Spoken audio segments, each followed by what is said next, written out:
Hello दोस्तों, आप सभी का स्वागत है मनीष केमिस्ट्री क्लासेस में। आज का हमारा टॉपिक है डी ब्लॉक एलिमेंट्स, जिसे हम संक्रमण तत्व या ट्रांजिशन एलिमेंट्स के नाम से भी जानते हैं। तो चलिए शुरू करते हैं आज का टॉपिक। अब देखिए दोस्तों, आपके पास मान लो कोई भी एलिमेंट्स है और आपसे पूछा जा रहा है कि ये एलिमेंट डी ब्लॉक का होगा कि नहीं। तो आपको मैं प्रीवियस वीडियो में भी समझाया था कि आप किसी भी एलिमेंट्स के ब्लॉक को किस प्रकार से आसानी से पहचान सकते हैं कि ये एलिमेंट्स किस ब्लॉक का होगा।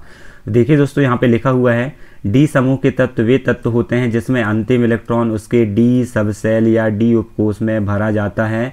इन तत्वों में इलेक्ट्रॉन बाह्य कोष या आउटर सेल में ना जाकर पिछले कोष के n-1 डी ऑर्बिटल में भरते हैं। देखिए दोस्तों, यहाँ पे जो लिखा है उसको मैं एग्जाम्पल के द्वारा आपको समझाता हूँ। मान लीजिए आपके पास एक एलिमेंट्स है टाइटेनियम। अब आपको पता होगा टाइटेनियम का एटॉमिक नंबर होता है 22। जब मैं आपको इसका इलेक्ट्रॉनिक विन्यास लिख के दिखाऊंगा तो कैसे लिखूंगा, 1s2 2s2 2p6 3s2 3p6 4s2 और 3d क्या हो जाएगा 2। तो टोटल 22 इलेक्ट्रॉन भरने थे, हमने भर दिया 2 4 10 12 18 20 और 2 22। अब यहाँ पे आप एक चीज़ देख पा रहे हैं कि जो लास्ट वाला इलेक्ट्रॉन था वो लास्ट वाला इलेक्ट्रॉन कहाँ प्रवेश किया, डी सब सेल में प्रवेश किया। तो आपको मैं पहले ही समझाया था कि जो लास्ट वाला इलेक्ट्रॉन होता है वो जिस सब सेल में प्रवेश करता है उस एलिमेंट्स को उसी ब्लॉक में रखा जाता है। तो टाइटेनियम का लास्ट वाला इलेक्ट्रॉन कौन सब सेल में प्रवेश किया, डी सब सेल में। इसका मतलब टाइटेनियम कौन से ब्लॉक का एलिमेंट्स होगा, डी ब्लॉक का एलिमेंट्स होगा। उसके बाद दोस्तों यहाँ पे एक लास्ट लाइन लिखा हुआ है, उसको अपन देखते हैं। यहाँ पे लिखा है दोस्तों, इन तत्वों में इलेक्ट्रॉन बाह्य कोष आउटर कोष में प्रवेश ना करके पिछले कोष के n-1 डी ऑर्बिटल में भरते हैं। इसका मतलब क्या है दोस्तों, ध्यान से देखना। टाइटेनियम में जब मैं आपको बोलूँ कि कितने सेल हैं या कितने कोष हैं तो आप कैसे निकालेंगे। आपको दिख रहा है यहाँ पे 1 नंबर के सेल, ये 2 नंबर के सेल हैं, यहाँ पे दिख रहा है ये क्या है 3 नंबर के सेल हैं, और ये कौन सा सेल है 4 नंबर का सेल। तो टोटल आपको कितने सेल दिखाई दे रहे हैं यहाँ पे, 1 नंबर 2 नंबर 3 नंबर और 4 नंबर। सबसे आउटर या सबसे बाहर का सेल कौन सा होगा दोस्तों, 4 नंबर का सेल होगा। और जो आउटर सेल होता है उसको अपन क्या मानते हैं, n मानते हैं। अब यहाँ पे लिखा है बाह्य कोष में अंतिम इलेक्ट्रॉन प्रवेश ना करके कहाँ प्रवेश करेगा, पिछले कोष के n-1 डी ऑर्बिटल में। मतलब n-1, n का मान कितना है दोस्तों 4 है। अब n-1 करना है मतलब 1 घटाऊंगा तो कितना आएगा 3। उसके बाद वहाँ पे कौन से ऑर्बिटल, डी ऑर्बिटल। मतलब लास्ट वाले इलेक्ट्रॉन कौन से ऑर्बिटल में प्रवेश करेगा, 3d ऑर्बिटल में प्रवेश करेगा। तो देखिए दोस्तों, टाइटेनियम का लास्ट इलेक्ट्रॉन कहाँ प्रवेश कर रहा है, 3d ऑर्बिटल में प्रवेश कर रहा है। तो आपको अच्छे से ये चीज़ें समझ में आ गया होगा। अब आगे बात करते हैं दोस्तों। जैसे आपको पता है कि डी ब्लॉक के एलिमेंट्स को ट्रांजिशन एलिमेंट्स के नाम से भी जाना जाता है। तो आपको एक चीज़ ध्यान रखना है, क्या डी ब्लॉक के सारे एलिमेंट ट्रांजिशन एलिमेंट्स होते हैं। तो देखिए दोस्तों, हम कैसे पहचानेंगे कौन सा एलिमेंट ट्रांजिशन एलिमेंट्स होगा और कौन सा एलिमेंट ट्रांजिशन एलिमेंट्स नहीं होगा। तो आपको ध्यान से देखना है, मैं आपको एक स्टेटमेंट बताता हूँ, आप ध्यान सुनना उस चीज़ को। जितने भी ट्रांजिशन एलिमेंट्स होंगे सभी के सभी क्या होंगे, डी ब्लॉक के एलिमेंट्स होंगे। लेकिन डी ब्लॉक के सभी एलिमेंट ट्रांजिशन एलिमेंट्स नहीं होते। एक बार फिर से सुनना दोस्तों ध्यान से, जितने भी ट्रांजिशन एलिमेंट्स होंगे सब क्या होंगे, डी ब्लॉक के एलिमेंट्स होंगे। लेकिन डी ब्लॉक के सारे एलिमेंट ट्रांजिशन एलिमेंट्स नहीं होते। तो आखिर कौन से एलिमेंट ट्रांजिशन एलिमेंट्स होते हैं, हम इसको पहचाने कैसे। तो यहाँ पे ध्यान से देखना दोस्तों, यहाँ पे लिखा हुआ है वे तत्व जिनके परमाणु अथवा किसी भी प्रमुख ऑक्सीकरण मतलब कोई भी स्टेबल ऑक्सीडेशन स्टेट के आयनों के इलेक्ट्रॉनिक विन्यास में n-1 डी कक्षक अपूर्ण भरे हो तो उसे हम क्या बोलते हैं, संक्रमण तत्व कहते हैं। देखिए इसको अपन एग्जाम्पल समझते हैं। इससे पहले मैं आपको एक बेसिक चीज़ बता दूं कि जैसे डी सब सेल, तो डी सब सेल के अंदर आपको पता होगा कितने ऑर्बिटल होते हैं, 5 ऑर्बिटल होते हैं। आपको ये भी पता है कि एक ऑर्बिटल में 2 से ज़्यादा इलेक्ट्रॉन नहीं आ सकते। तो अगर आपसे कोई पूछे कि डी सब सेल में अधिकतम या पूर्ण रूप से भरने के लिए कितने इलेक्ट्रॉन चाहिए, तो 10 इलेक्ट्रॉन चाहिए। मतलब डी को पूर्ण भरने के लिए 10 इलेक्ट्रॉन चाहिए। 10 से कम इलेक्ट्रॉन है तो कैसा भरा हुआ है, अपूर्ण या आंशिक रूप से भरा हुआ है। तो आपको समझ में आ गया होगा अपूर्ण का मतलब क्या है, 10 नहीं भरा होना चाहिए, 10 से कम होना चाहिए। 1 से लेके कहाँ तक भरा होगा, वो 9 तक भरा होगा। तो आप बोलेंगे वो कैसा भरा है, अपूर्ण रूप से भरा हुआ है। तो देखिए दोस्तों, यहाँ पे एक एग्जाम्पल लेते हैं अपन एग्जाम्पल लेते हैं किसका, निकेल का। यहाँ पे उदाहरण भी लिखा हुआ है। अब निकेल का जो एटॉमिक नंबर होता है वो होता है 28। इलेक्ट्रॉनिक विन्यास हो जाएगा 1s2 2s2 2p6 3s2 3p6 4s2 और 3d8। काउंट कर लेते हैं दोस्तों 28 इलेक्ट्रॉन, 2 4 10 12 18 20 और 8 28। सबसे पहले तो ये चेक करिए क्या निकल डी ब्लॉक का एलिमेंट्स है कि नहीं। तो आप देख पा रहे हैं कि लास्ट वाला इलेक्ट्रॉन कहाँ प्रवेश किया, डी सब सेल में प्रवेश किया, मतलब निकल डी ब्लॉक का मेटल या एलिमेंट्स होगा। उसके बाद दोस्तों आपको ये चेक करना है अगर ये डी ब्लॉक का एलिमेंट्स है तो क्या ये ट्रांजिशन एलिमेंट्स या ट्रांजिशन मेटल भी है। तो मैं आपको बताया ट्रांजिशन एलिमेंट्स तभी होगा जब उसका n-1 डी सब सेल में या तो 1 से लेके कहाँ तक इलेक्ट्रॉन हो, 9 तक, मतलब n-1 डी सब सेल आंशिक रूप से भरा होना चाहिए। तो आप लोग देखो दोस्तों यहाँ पे n क्या होगा, n तो 4 होगा और n-1 क्या हो जाएगा, n-1 3। और किसकी बात कर रहे हैं, d की बात कर रहे हैं, मतलब 3d की बात हो रही है यहाँ पे। तो 3d में कितने इलेक्ट्रॉन है दोस्तों, 8 इलेक्ट्रॉन है। 8 इलेक्ट्रॉन है, इसका मतलब ये पूर्ण रूप से भरा नहीं है। तो कैसा भरा है, ये अपूर्ण या आंशिक रूप से भरा है। और यही डेफिनेशन कहता है कि n-1 डी सब सेल अगर अपूर्ण रूप से भरा होगा तभी वह तत्व क्या होगा, संक्रमण तत्व होगा। मतलब निकल क्या है, ट्रांजिशन मेटल होगा और डी ब्लॉक का मेटल भी होगा। तो चलिए दोस्तों आगे बात करते हैं, इसके कुछ एक्सेप्शन भी है उनको भी देख लेते हैं। यहाँ पे लिखा है दोस्तों, परंतु जिंक कैडमियम मरकरी तत्वों को हम संक्रमण श्रेणी तत्व नहीं मानते क्योंकि इनके जो डी सब सेल होता है वो पूर्ण रूप से भरे होते हैं। देखिए दोस्तों यहाँ पे मैं एग्जांपल लेता हूँ जिंक का। जिंक का एटॉमिक नंबर होता है 30। जब आप इसका इलेक्ट्रॉनिक विन्यास लिखेंगे तो क्या होगा, 1s2 2s2 2p6 3s2 3p6 4s2 और हो जाएगा क्या, 3d10। 30 इलेक्ट्रॉन भरने थे, 2 4 10 12 18 20 और 10 30। सबसे पहले तो आप ये चेक करिए जिंक डी ब्लॉक का एलिमेंट्स है कि नहीं है। देखिए दोस्तों लास्ट वाला इलेक्ट्रॉन कहाँ प्रवेश किया, डी सब सेल में। इसका मतलब ये तो पता चल गया कि डी ब्लॉक का एलिमेंट्स होगा जिंक। दूसरी चीज़ चेक करना है क्या ये ट्रांजिशन मेटल है कि नहीं। तो ट्रांजिशन मेटल होने के लिए उसमें कंडीशन क्या है, उसका जो n-1 डी सब सेल है वो आंशिक रूप से या पूर्ण रूप से भरा होना चाहिए। अब देखिए दोस्तों यहाँ पे n-1 डी सब सेल यही होगा। क्या यह पूर्ण रूप से भरा है, तो आप बोलेंगे नहीं, क्योंकि यहाँ पे कितने इलेक्ट्रॉन है, 10 इलेक्ट्रॉन है। मतलब डी को पूर्ण रूप से भरने के लिए 10 इलेक्ट्रॉन की आवश्यकता होती है और यहाँ पे पूरे के पूरे 10 इलेक्ट्रॉन भरे हैं। मतलब ये अपूर्ण रूप से नहीं भरा है और अपूर्ण रूप से नहीं भरा है तो ये तत्व ट्रांजिशन मेटल नहीं होगा। तो मैं आपको अभी इससे पहले एक स्टेटमेंट बोल के बताया था कि जितने भी डी ब्लॉक के एलिमेंट्स होंगे वे सभी एलिमेंट ट्रांजिशन एलिमेंट्स नहीं होते। मैं आपको ये चीज़ बताया था। उसके बाद दूसरी चीज़ मैं आपको ये बताया था कि जितने भी ट्रांजिशन एलिमेंट्स होंगे, देखिए दोस्तों ये ट्रांजिशन एलिमेंट्स हैं, जितने भी ट्रांजिशन एलिमेंट्स होंगे सभी कहाँ के होंगे, डी ब्लॉक के एलिमेंट्स होंगे। तो आपको ये वाले स्टेटमेंट अच्छे से ध्यान में रखना है। आगे बात करते हैं दोस्तों। अब आप यहाँ पे लिखा हुआ है अंतिम इलेक्ट्रॉन डी सब सेल में प्रवेश करने के आधार पर संक्रमण धातुओं को 4 श्रेणियों में बांटा गया है। अब 4 श्रेणियों में कैसे बांटा गया है उसको आप लोग ध्यान सुनना। यहाँ पे लिखा है दोस्तों प्रथम संक्रमण श्रेणी या इसी को बोला जाता है 3D सीरीज। तो ये 3D सीरीज से आपको समझ में आएगा कि आखिर ये 3D सीरीज क्यों बोला जाता है इसको। तो यहाँ पे लिखा है इस श्रेणी के संक्रमण धातुओं में अंतिम इलेक्ट्रॉन कहाँ प्रवेश करेगा, 3D उपकोष में प्रवेश करेगा। देखिए दोस्तों डी ब्लॉक के एलिमेंट्स है, मतलब वहाँ पे डी सब सेल में तो प्रवेश करेगा ही, इतना कन्फर्म है। उसके बाद यहाँ पे ये बोला गया कि जो डी उपकोष होगा वो डी उपकोष कौन सा होगा, 3D वाला होगा। मतलब 3 नंबर के सेल का डी उपकोष में प्रवेश करेगा तो उसको क्या बोला जाएगा, 3D श्रेणी का एलिमेंट्स कहा जाएगा।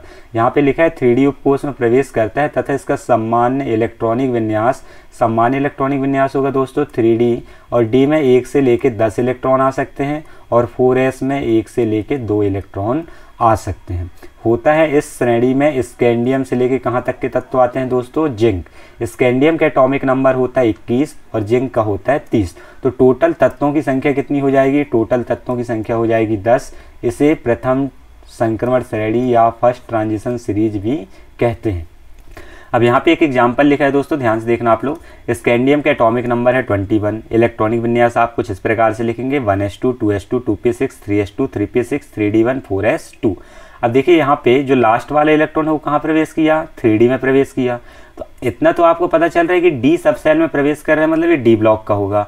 अब आपसे ये पूछा जाए कि डी ब्लॉक के अंदर ये 3D का एलिमेंट्स है कि 4D सीरीज के एलिमेंट्स है कि 5D सीरीज के एलिमेंट्स, तो आप आसानी से बता पाओगे कि इसका लास्ट इलेक्ट्रॉन कहाँ जा रहा है, 3D में। इसलिए ये तत्व जो है वो कौन सी सीरीज का होगा, 3D सीरीज का होगा। और 3D सीरीज को ही क्या बोला जाता है, प्रथम संक्रमण सीरीज या श्रेणी कहा जाता है। अब दोस्तों ये इसका इलेक्ट्रॉनिक विन्यास है, नीचे इसमें शॉर्ट में भी इसका इलेक्ट्रॉनिक विन्यास लिखा है। तो आपको पता होगा किसी भी एलिमेंट्स का अगर शॉर्ट में आपको इलेक्ट्रॉनिक विन्यास लिखना है तो आपको इनर्ट गैस का उपयोग करना होता है। आप देख पा रहे हैं कि यहाँ से लेके यहाँ तक जो रेड कलर से जो यहाँ पे इलेक्ट्रॉनिक विन्यास लिखा है वहाँ तक आप इलेक्ट्रॉन काउंट करिए, 2 4 10 12 और 6 18, यहाँ तक 18 इलेक्ट्रॉन है दोस्तों। तो आप 18 इलेक्ट्रॉन की जगह क्या लिख सकते हैं, आर्गन लिख सकते हैं, क्योंकि आर्गन में इलेक्ट्रॉन की संख्या कितनी होती है, 18। तो 18 ये होगा और 1 19 और 2 21। तो आपसे शॉर्ट में इलेक्ट्रॉनिक विन्यास लिखते भी आता होगा। चलिए आगे बात करते हैं। दूसरा होता है द्वितीय संक्रमण श्रेणी, जिसे हम 4D सीरीज के नाम से जानते हैं। तो जैसे मैं आपको 3D सीरीज में बताया कि अंतिम इलेक्ट्रॉन कहाँ प्रवेश करेगा, 3D में, इस कारण से उसको क्या बोला जाएगा, 3D सीरीज या प्रथम संक्रमण सीरीज भी कहा जाता है। उसी प्रकार अगर अंतिम इलेक्ट्रॉन 4D में प्रवेश करेगा तो उसको क्या बोलेंगे, 4D सीरीज बोलेंगे, या उसी को क्या बोला जाएगा, द्वितीय संक्रमण श्रेणी के तत्व कहा जाता है। और दोस्तों आपको ध्यान रखना, चाहे प्रथम संक्रमण श्रेणी हो, चाहे द्वितीय हो, चाहे तृतीय हो, चाहे चतुर्थ हो, सभी में 10-10 एलिमेंट्स आते हैं।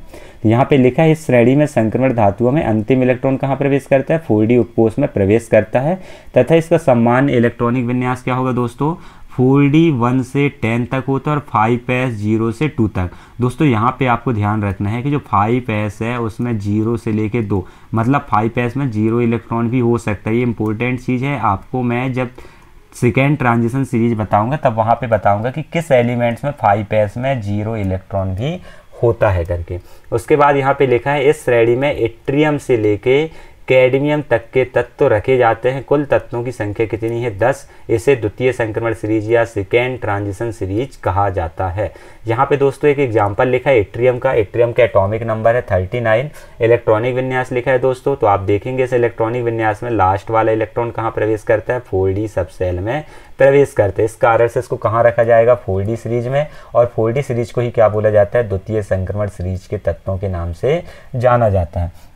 उसके बाद दोस्तों यहाँ पे शॉर्ट में लिखा हुआ है, तो मैं आपको बताया किसी भी एलिमेंट्स का अगर शॉर्ट में आपको इलेक्ट्रॉनिक विन्यास लिखना है तो इनर्ट गैस का उपयोग करना होगा। आपको पता है क्रिप्टॉन इनर्ट गैस है, इसका एटॉमिक नंबर कितना होता है, एटॉमिक नंबर होता है 36। तो आप देख पा रहे हैं यहाँ पे 2 4 10 12 18 और 10 28 और 2 30 और 6 36। तो यहाँ तक क्या हो गए, 36 इलेक्ट्रॉन हो गए। इन 36 इलेक्ट्रॉन की जगह मैं क्या लिख सकता हूँ, क्रिप्टॉन लिख सकता हूँ। बचा क्या, 4D और 5s2।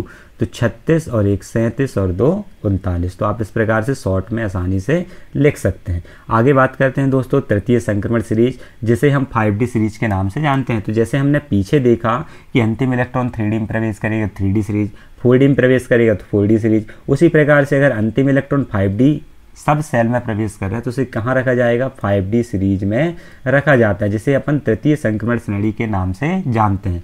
उसके बाद में आपको ये भी बताया कि इसमें भी कितने एलिमेंट्स होंगे, 10 एलिमेंट्स होंगे। जैसे प्रथम में थे, जैसे द्वितीय में थे, वैसे ही तृतीय में भी 10 एलिमेंट्स होते हैं। उसके अलावा इसमें याद क्या रखना है, अब जैसे वहाँ पर एक चीज़ मैंने बताया था कि जैसे 3D सीरीज है, तो 3D सीरीज में 3D 4s इसकी बात हो रही थी, 4D में अपन 4D और 5s की बात कर रहे थे। अब जब यहाँ पे 5D आएगा तो यहाँ पे 5D और किसकी बात होगी, 6s की बात होगी। मतलब एक एक सेल आपको बढ़ाते चलना है। आपको बोला था इसमें इलेक्ट्रॉन 1 से लेके 10 तक आएंगे, और यहाँ पे जो इलेक्ट्रॉन है वो 1 से लेके कहाँ तक आएंगे, 2 तक। इसमें मैं आपको बताया 1 से लेके 10 तक। बस यहाँ पे याद रखना है 0 भी हो सकते हैं और 0 से लेके 2 तक हो सकते हैं। 5D में भी वही होगा, 1 से लेके 10 तक, और 6s में 1 से लेके 2 तक। बस इतना याद रखना है दोस्तों, बाकी सब कुछ क्या है, सेम है। अब यहाँ पे लिखा है, ध्यान से देखना, इस श्रेणी के संक्रमण धातुओं में अंतिम इलेक्ट्रॉन 5D उपकोष में प्रवेश करता है तथा इसका समान इलेक्ट्रॉनिक विन्यास 5D में 1 से लेकर 10 इलेक्ट्रॉन और 6s में 1 से लेकर 2 इलेक्ट्रॉन हो सकते हैं। इस श्रेणी में लेंथनम, अब दोस्तों यहाँ पे आपको एक चीज़ याद रखना है कि सबसे पहला एलिमेंट्स क्या होगा, लेंथनम होगा। और लेंथनम के बाद जो 14 एलिमेंट्स होते हैं वो 14 एलिमेंट्स कहाँ चले जाते हैं, लेंथेनाइड में। उसके बाद जो 15वें नंबर का एलिमेंट्स आता है, एटॉमिक नंबर 72 वाला, हाफिनम, वहाँ से लेके मरकरी तक के तत्व को कहाँ रखा जाता है, तृतीय संक्रमण सीरीज में रखा जाता है। इसमें भी तत्वों की संख्या कितनी है, 10। तो यहाँ पे आप 57 के बाद जो 14 का गैप देख रहे हैं वो 14 एलिमेंट्स कहाँ चले गए, लेंथेनाइड F ब्लॉक में चले गए हैं। इस श्रेणी के तत्वों को किसके नाम से जाना जाता है? तृतीय संक्रमण सीरीज के नाम से जाना जाता है, जैसे यहाँ पे लिखा हुआ है। एग्जाम्पल लिखा है दोस्तों, लेंथेनम 57 होता है एटॉमिक नंबर। यहाँ पे इसका इलेक्ट्रॉनिक विन्यास लिखा है, तो आप देखेंगे कि लास्ट वाला इलेक्ट्रॉन 5d सब सेल में प्रवेश किया, इस कारण से इसको 5d सीरीज के एलिमेंट्स या तृतीय संक्रमण के एलिमेंट्स के नाम से जानते हैं। अब इसका दोस्तों यहाँ पे शॉर्ट में इलेक्ट्रॉनिक विन्यास लिखा है, तो आप जब यहाँ से लेके यहाँ तक इलेक्ट्रॉन काउंट करेंगे तो इलेक्ट्रॉन की संख्या आएगी कितनी? 54। अब ये 54 एटॉमिक नंबर किसका होता है? जिनॉन का। जिनॉन क्या है? इनर्ट गैस है, तो मैं यहाँ पे क्या लिख सकता हूँ? जिनॉन। बचा क्या? 5d और 6s, तो 54 और 1 55 और 2 57। आ गया दोस्तों समझ में। अब आगे बात करते हैं चतुर्थ संक्रमण श्रेणी के तत्व। तो यहाँ पे लिखा है दोस्तों चतुर्थ संक्रमण श्रेणी या 6d सीरीज। तो जैसे 5d में बताया आपने, वैसे ही इसमें भी बताना है कि अंतिम इलेक्ट्रॉन कहाँ प्रवेश करेगा? 6d सब सेल में प्रवेश करता है। इसका सामान्य इलेक्ट्रॉनिक विन्यास क्या होगा दोस्तों? 6d में 1 से 10 इलेक्ट्रॉन, 7s में 0 से लेकर 2 इलेक्ट्रॉन हो सकते हैं। इसमें भी तत्वों की संख्या कितनी होगी? 10। और जो तत्व होंगे वो पहला तत्व होगा दोस्तों एक्टीनियम, और इसका एटॉमिक नंबर होगा 89। और जैसे आपको 5d सीरीज में 14 एलिमेंट्स का गैप देखने को मिला था, सेम यहाँ भी आपको 14 एलिमेंट्स के गैप देखने को मिलेंगे। तो वहाँ के जो 14 एलिमेंट्स थे वो कहाँ चले गए थे? लेंथेनाइड सीरीज में। और यहाँ के जो 14 एलिमेंट्स हैं वो कहाँ चले जाएंगे? एक्टिनाइड सीरीज में। तो यहाँ पे 14 एलिमेंट्स कहाँ चले गए? एफ ब्लॉक में चले गए। तो डी ब्लॉक में इसमें पहला एलिमेंट्स क्या है? एक्टीनियम। उसके बाद रदरफोर्डियम से शुरू होके कहाँ तक जाएगा? कॉपरनीशियम तक जाता है। तो कुल तत्वों की संख्या इसमें भी कितनी हो जाएगी? इसमें भी कुल तत्वों की संख्या 10 होगी। उसके बाद दोस्तों आपको यहाँ पे एक एग्जाम्पल लिख के दिखाया गया है कि जो रदरफोर्डियम होता है इसका परमाणु क्रमांक कितना है? 104 है। अब यहाँ पे इसका शॉर्ट में आप कैसे लिखेंगे? यहाँ पे लिखा है रेडॉन, इसका कितना होता है? 86। 86 और 14 आप जोड़ेंगे तो कितना हो जाएगा दोस्तों? ये हो जाएगा 100, और ये हो जाएगा 102, और ये हो जाएगा 102 में 2 जोड़ेंगे तो 104। तो ये किसका इलेक्ट्रॉनिक विन्यास हो गया दोस्तों? ये हो गया रदरफोर्डियम का। तो आप इसमें देख पा रहे हैं कि जो अंतिम इलेक्ट्रॉन है वो कौन से सब सेल में प्रवेश किया? 6d सब सेल में प्रवेश किया। इस कारण से इसको कहाँ रखा जाएगा?